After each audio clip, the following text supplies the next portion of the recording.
মাইজু মেথছলৈ সকলোকে স্বাগতম জনাইছোঁ।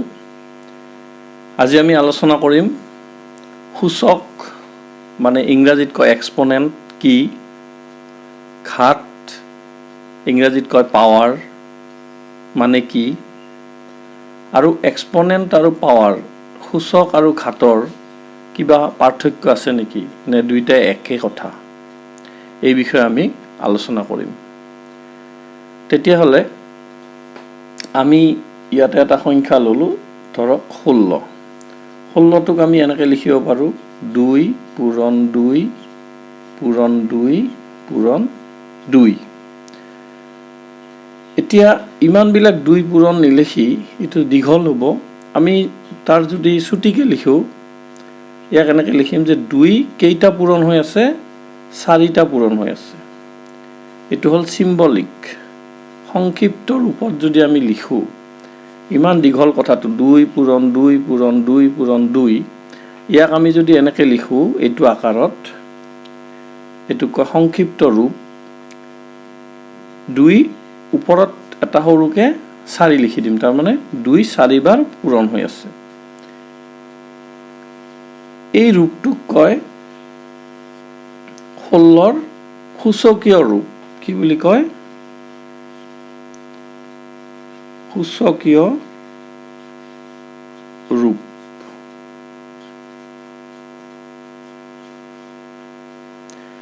এক্সপোনেনচিয়েল ফৰ্ম। এক্সপোনেনচিয়েল ফৰ্ম বুলি কয়, গঠন। সূচকীয় ৰূপ, এই যিটো চুটি ৰূপ, ঠিক আছে। এতিয়া ইংৰাজীত এইটোক আমি অসমীয়াত কি পঢ়িম? 2ৰ চতুৰ্থ ঘাত। এইটো 4 আছে, গতিকে 2ৰ চতুৰ্থ ঘাত বুলি পঢ়িম। ইংৰাজীত কয়, অসমীয়াত আগতে লিখি লওঁ 2ৰ চতুৰ্থ ঘাত। 2ৰ চতুৰ্থ ঘাত। ইংৰাজীত কয় 2 to the power 4।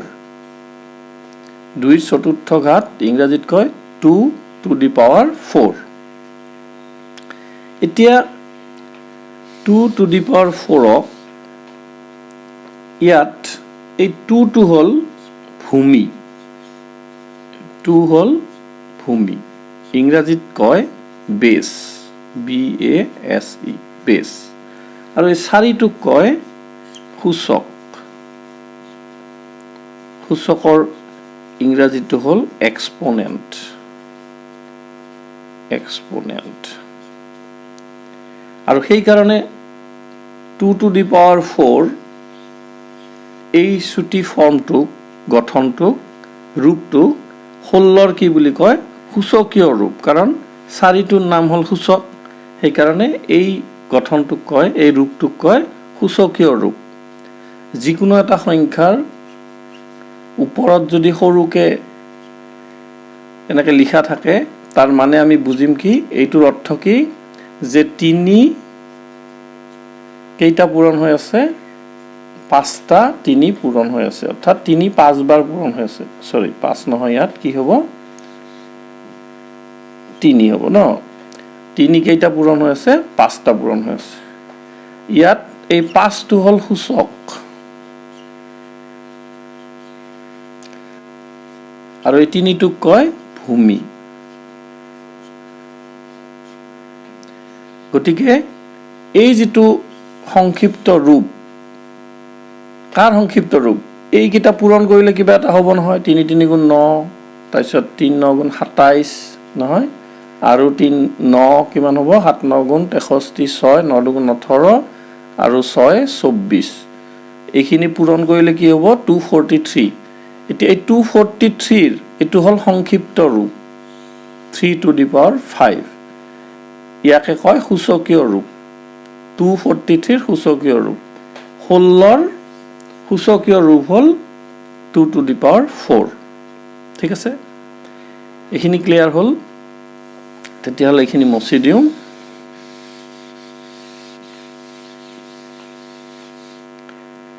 এতিয়া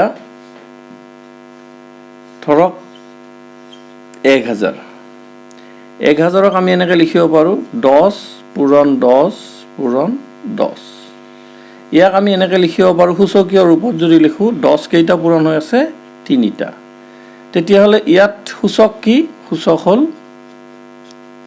সূচক কি 3 আৰু ভূমি কি ভূমি হ'ল 10 ঠিক আছে আৰু যদি কয় ইয়াৰ ঘাত কি ঘাত ইয়াৰ ঘাত কি হ'ব এই গোটেইখিনিকে ঘাত বুলি ক'ব চাওক সূচক হ'ল অনলি 3 ভূমি হ'ল অনলি 10 কিন্তু যেতিয়া ঘাতৰ কথা ক'ব তেতিয়া ইয়াক কি বুলি পঢ়ে 10ৰ তৃতীয় ঘাত তেতিয়া কিন্তু তৃতীয় ঘাত অকল ঘাত বুলি নকয় কিন্তু যে ঘাত 3 হেতু নহয় সূচক মানে অকল 3 কিন্তু ঘাত যেতিয়া ক'ব তেতিয়া আমি কি ক'ম যে 10ৰ তৃতীয় ঘাত এই গোটেইখিনি ভূমিক লৈ ক'ব লাগিব 10ৰ তৃতীয় ঘাত ঠিক আছে এই 10ৰ তৃতীয় ঘাত এইটোকে কয় 1000ৰ সূচকীয় ৰূপ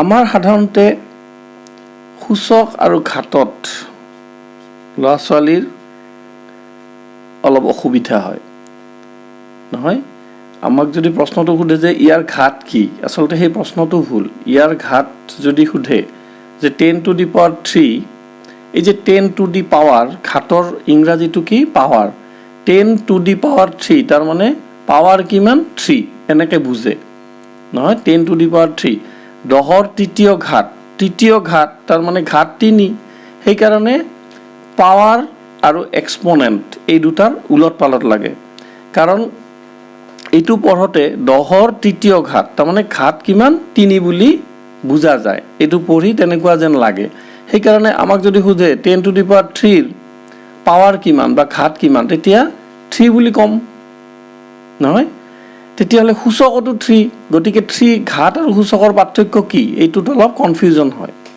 আচলতে যেতিয়া ঘাতৰ কথা কম তেতিয়া আমি অকল 3 বুলি নকম কি বুলি কম যে 10ৰ তৃতীয় ঘাত এই ভূমিটোক লৈ যেতিয়া কম তেতিয়াহে ঘাত শব্দটো ক'ব পাৰিম 10ৰ তৃতীয় ঘাত এই গোটেইখিনি ক'ব লাগিব কিন্তু 10 to the power 3 10ৰ তৃতীয় ঘাতত সূচক কিমান তেতিয়াহে সূচকটো অকল 3 কিন্তু ঘাত যেতিয়া কম 10 to the power 3 বুলি কম 10ৰ তৃতীয় ঘাত বুলি কম 2ৰ পঞ্চঘাত বুলি কম ঘাত শব্দটো কোৱাৰ লগে লগে গোটেইখিনি ক'ব লাগিব 2ৰ পঞ্চঘাত কিন্তু সূচক ইয়াত সূচক কি অকল 5 বুজি পাইছে গতিকে সূচক আৰু ঘাতৰ এটা ডাঙৰ পাৰ্থক্য আছে কিন্তু আমি যেতিয়া পঢ়োতে এই কথাটোৰ পৰা আমাৰ এনেকুৱা ধাৰণা হয় যে ঘাত আৰু সূচক একেই যে 10ৰ তৃতীয় ঘাত এতিয়া এইটোক চাওক 2ৰ পঞ্চঘাত তেতিয়াহ'লে ইয়াত ঘাত কিমান 5 এনেকুৱা এটা প্ৰকাশ পায় নহয় গতিকে সূচকটো 5 গতিকে সূচক আৰু ঘাত একেই নেকি এনেকুৱা ধৰণৰ প্ৰশ্ন আহে আচলতে সেইটো নহয় ঘাত যেতিয়া কম তেতিয়া আমি ভূমিটোক উল্লেখ কৰিব লাগিব যে 2ৰ পঞ্চঘাত 10ৰ তৃতীয় ঘাত কিন্তু যেতিয়া সূচক সুধিম এই সূচকীয় ৰূপটোৰ সূচক কিমান তেতিয়া আমি ডাইৰেক্টলি কম 5 এইটোৰ কিমান সূচকীয় ৰূপ 10 to the power 3 ইয়াৰ সূচক কিমান 3 গতিকে সূচক ক'লে অকল ওপৰৰ সংখ্যাটো ক'ব লাগিব আৰু ঘাত ক'লে আমি ভূমিটোক লৈ ক'ব লাগিব ভূমিত খেলিমেলি নহয় ভূমিটো হ'ল এই সংখ্যাটো যিটো সংখ্যা আমি পূৰণ কৰিম ইয়াত ভূমি হ'ল 10 তাৰমানে 10টো পূৰণ কৰি গৈ আছোঁ 3 বাৰ হওক 5 বাৰ হওক 7 বাৰ হওক 10টো পূৰণ কৰি গৈ আছোঁ ইয়াত ভূমি হ'ল 2 গতিকে 2টো পূৰণ কৰি গৈ আছোঁ 5 বাৰ নহয় গতিকে ভূমিত অসুবিধা নহয় আমাৰ অসুবিধা হয় সূচক আৰু ঘাতৰ কিবা পাৰ্থক্য আছে নেকি তেতিয়াহ'লে আমি কি পালোঁ সূচক আৰু ঘাতৰ ডাঙৰ পাৰ্থক্য আছে সূচক মানে অকল ওপৰৰ সংখ্যাটো সূচক কিন্তু ঘাত যদি কম ঘাত যেতিয়া কম তেতিয়া কিন্তু আমি বেছটো উল্লেখ কৰিব লাগিব ভূমিটো উল্লেখ কৰিব লাগিব 2ৰ পঞ্চঘাত 10ৰ তৃতীয় ঘাত ঠিক আছে তেতিয়াহ'লে এইখিনি মচি দিওঁ এতিয়া যদি আমাৰ 3 to the power 2 এইটোক আমি সংক্ষেপে এনেকৈ ক'ব পাৰোঁ 3 স্কুৱেৰ বুলি কওঁ, মানে বৰ্গ। কি ক'ম? 3ৰ বৰ্গ।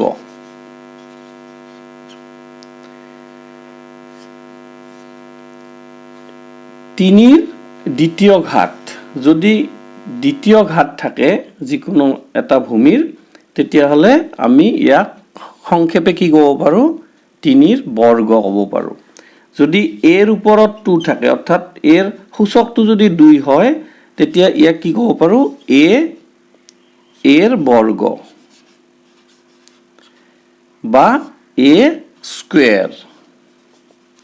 এইটো হ'ল এটা বিশেষ নাম। 3ৰ দ্বিতীয় ঘাত, এইটোত যেনেকৈ এৰ দ্বিতীয় ঘাত এনেকৈ নপঢ়ি বা a⁻2 এনেকৈ নপঢ়ি আমি শ্বৰ্টকৈ, চমুকৈ, আমি পঢ়িব পাৰোঁ এৰ বৰ্গ বা এ স্কুৱেৰ। ঠিক তেনেকৈ যদি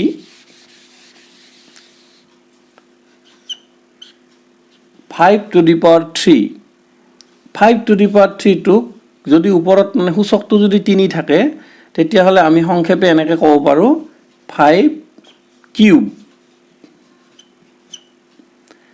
কিউব বা 5ৰ ঘন। কিউবৰ অসমীয়া হ'ল ঘন। গতিকে ইয়াক ক'ব পাৰোঁ 5 কিউব, বা এইটো কি ক'ব পাৰোঁ? এ কিউব, মানে সূচক হ'ল 3। এ ঘাতৰ সূচক হ'ল 3, এ হ'ল ভূমি আৰু সূচক হ'ল 3। তেতিয়া আমি ক'ব পাৰিম এ কিউব বা এৰ ঘন।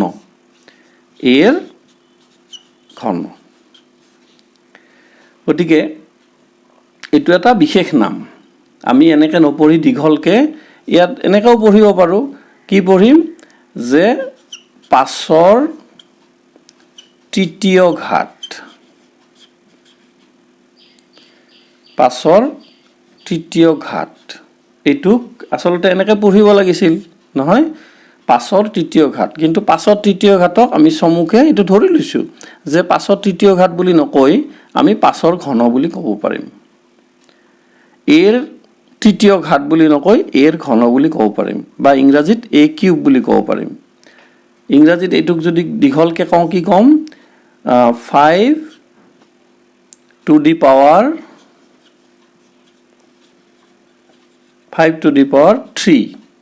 এই দীঘলকৈ নকৈ আমি ক'ব পাৰিম 5 কিউব। তাৰমানে সূচকটো যদি 3 থাকে, তেতিয়াহ'লে আমি এনেকৈ পঢ়িব পাৰিম। ঠিক আছে, এইখিনি ক্লিয়াৰ? আজি এইখিনিয়ে আলোচনা কৰিলোঁ। ইয়াৰ পিছত আমি সূচক আৰু ঘাতক লৈ বিভিন্ন ধৰণৰ গণিত আছে, সেই গণিতবিলাক আমি কৰিম। সূচকৰ কিছুমান বিধি আছে, নিয়ম আছে, সেই নিয়মবিলাক আমি আলোচনা কৰিম। আকৌ লগ পাম। ধন্যবাদ।